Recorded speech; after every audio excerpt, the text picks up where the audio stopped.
Para você que está acompanhando o nosso canal agora, esse é o primeiro vídeo, o vídeo inaugural do nosso canal. E desde já quero convidar você para estar aqui acessando a nossa descrição e fazendo a sua inscrição no nosso canal e ativando também o sininho para que você possa receber notificação dos nossos próximos vídeos. Através desse momento especial que a gente vai dividir aqui agora, tratando sobre o tema transformando perdas em ganhos, acredito que você vai ter uma oportunidade ímpar de conhecer melhor um pouco sobre a sua personalidade, pois o canal também trata sobre filosofia. E a teologia bíblica também concordam e corroboram em muitos aspectos. Talvez você não tenha parado para pensar nisso ainda, mas isso é real e isso é possível. E aqui, através desse canal, nós vamos demonstrar para você o quanto a filosofia se relaciona bem com a teologia. Todos nós sabemos os princípios básicos de definição da teologia e também da filosofia. A filosofia, por exemplo, ela tem a ver com aquele que ama o que pensa. Ou seja, é quando você tem uma relação de princípios que norteiam o seu comportamento. Então você tem uma filosofia de vida. Jesus tinha uma filosofia de vida. Paulo tinha uma filosofia de vida. Só que a filosofia de vida dos cristãos daquele século eram todas elas pautadas nos princípios de Deus. E a partir disso, eles começavam a levar a vida deles mais aprofundados no relacionamento com Deus. E é isso que a gente pretende passar aqui para você.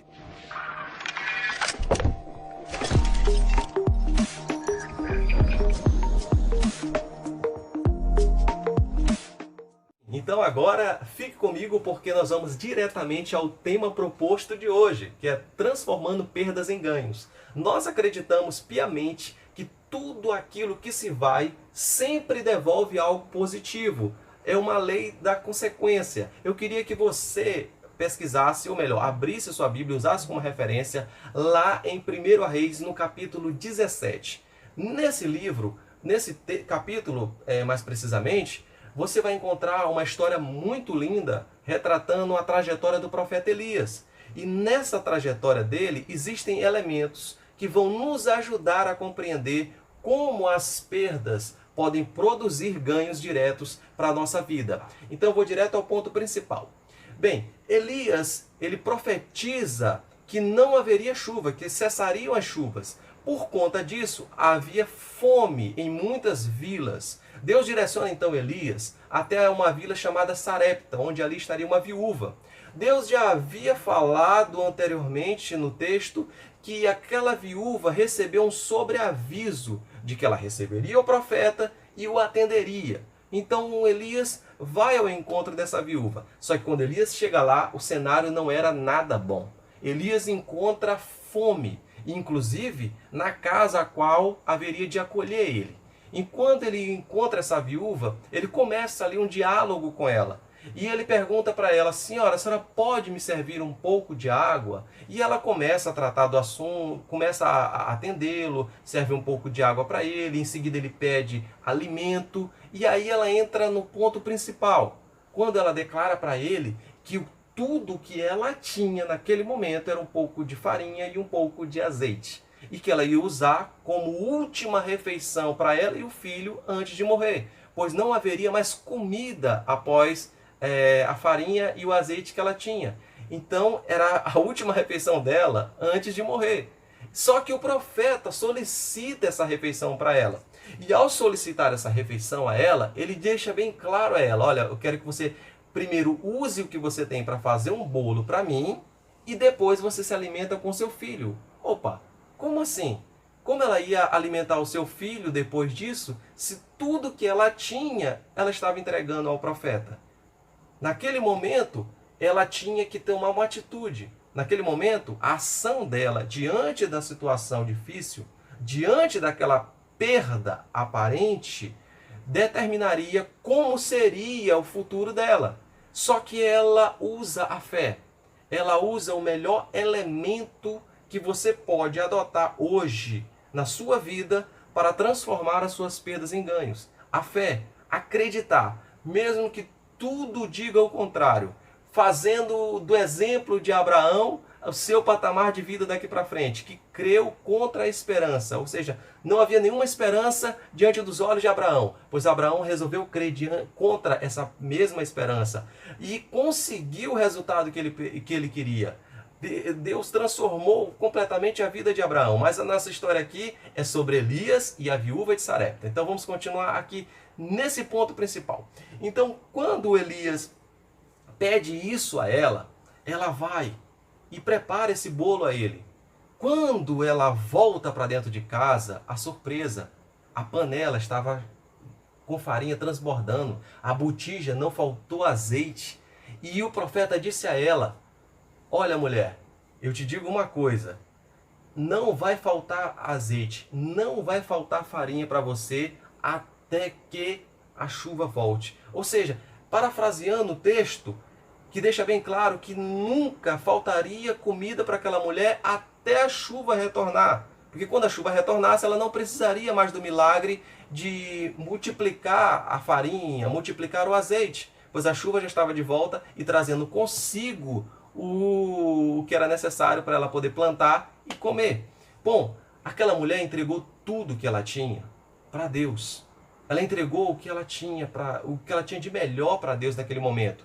E um princípio que fica agora é esse: tudo aquilo que você entrega para Deus, tudo aquilo que você dá a Deus, não se perde. Na verdade, se multiplica e volta para você. Tudo aquilo que ela talvez imaginou estar perdendo ao entregar ao profeta, na verdade não se perdeu. Se multiplicou na panela dela, se multiplicou na botija dela e retornou a ela.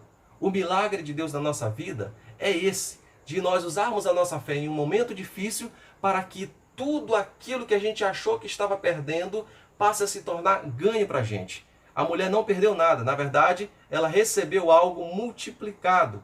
E isso se fez na vida dela. Só que Deus poderia simplesmente se contentar em multiplicar a alimentação daquela mulher, mediante a entrega dela, mediante a entrega de fé dela. Mas Deus foi além da multiplicação material na vida daquela mulher. Pois aquela mulher, minutos depois, horas depois, perdeu o filho. E quando ela perde o filho, ela fica assustada. Ela chama o profeta de volta e diz: profeta, por que Deus resolveu me punir pelas minhas iniquidades?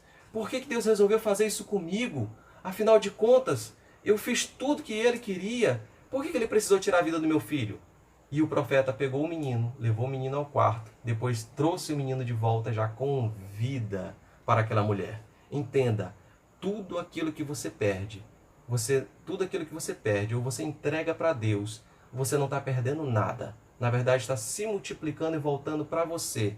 E além de se multiplicar e retornar para você em bênçãos materiais, Deus nunca vai se conformar que você fique apenas na bênção material. Ele quer trazer algo de muito maior sobre tudo isso, que é a vida. A vida retornou àquela mulher. O que era morte se transformou em vida. O filho que ela achava que tinha perdido, na verdade, Deus devolveu ele a ela, com vida e com saúde. E isso é o que fica de lição básica para a gente. Tudo aquilo que você acha que está perdendo, na verdade você não está perdendo. Isso está se multiplicando e voltando para você. A exemplo do jovem rico. O jovem rico se encontra com Jesus e Jesus pede a ele que venda tudo o que ele tinha para seguir a ele. Ele disse: mas mestre, como eu posso fazer isso? E muitos podem imaginar, mas Jesus pediu a riqueza do jovem rico? Jesus estava interessado na prosperidade dos outros? Jesus estava interessado nos bens do jovem rico? Óbvio que não. Na verdade, Jesus não pode cobiçar aquilo que já é dele. A Bíblia diz que todas as coisas pertencem a Deus. Você consegue imaginar alguma coisa que exista hoje na terra e que não pertence a Deus? Inclusive, o próprio título de Senhor significa dono de tudo. Jesus não pode querer cobiçar aquilo que já é dele. Então Jesus não queria a riqueza do jovem rico. Jesus queria aplicar um teste de prioridade na vida do jovem rico. E deixou claro, esse teste deixou claro que a prioridade na vida do jovem rico não era seguir a Deus, não era a vida eterna, mas sim os seus próprios bens. E por conta disso, Pedro olha aquela situação e imagina: poxa, o jovem rico, tudo bem, ele não vai ter a vida eterna, mas ele tem os bens dele, ele tem o conforto dele. E Pedro olha para Jesus e diz: Senhor, tudo bem, ele ficou com a riqueza dele. E a gente que abandonou tudo, a gente vai receber o quê? E Jesus olha para Pedro e diz: Pedro, ninguém que abandone pai e mãe para me seguir fica sem receber nessa terra. Fica sem receber absolutamente nada nessa terra. E te digo mais, Pedro, muito mais na vida vindoura. Quando Jesus utiliza o termo muito mais, ele está falando de multiplicação. Jesus está dizendo para Pedro: Pedro, tudo aquilo que você abandona por mim, tudo aquilo que você perde por mim, você não está simplesmente perdendo. Você está, na verdade, investindo para que uma multiplicação sem igual aconteça na sua vida. Você não perde nada com Deus. Na verdade, tudo se multiplica e volta para você. Jesus disse e deixou isso bem claro para Pedro. Pedro, você não perdeu a sua família. Pedro, você não perdeu a vida social que você tinha antes. Na verdade, você está ganhando algo multiplicado a partir da sua entrega.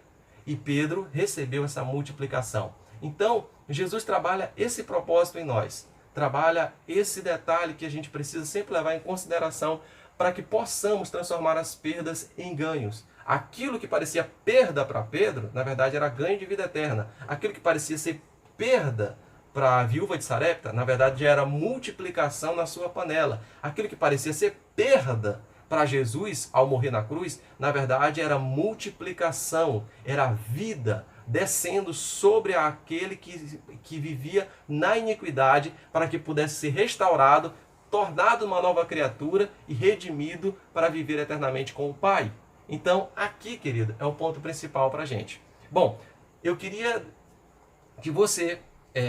teremos outros vídeos também relacionados a temas como esse, e eu queria que você agora fizesse a sua inscrição no nosso canal e também deixasse o seu comentário aqui embaixo, sugestão de tema. Você pode interagir conosco sobre o que falamos hoje e de repente nos passar um feedback sobre alguma coisa que você queria deixar bem claro sobre o canal, porque o canal na verdade não é meu, o canal é nosso. E eu tenho certeza que a sua participação, a sua interação aqui no canal vai fazer toda a diferença para que a gente possa continuar levando esse conteúdo que leva poesia, que leva alegria, que leva vida e que leva conteúdo bíblico para que as pessoas possam levar uma vida mais plena. Então, querido, até o próximo vídeo, te aguardo e fique na paz de Deus.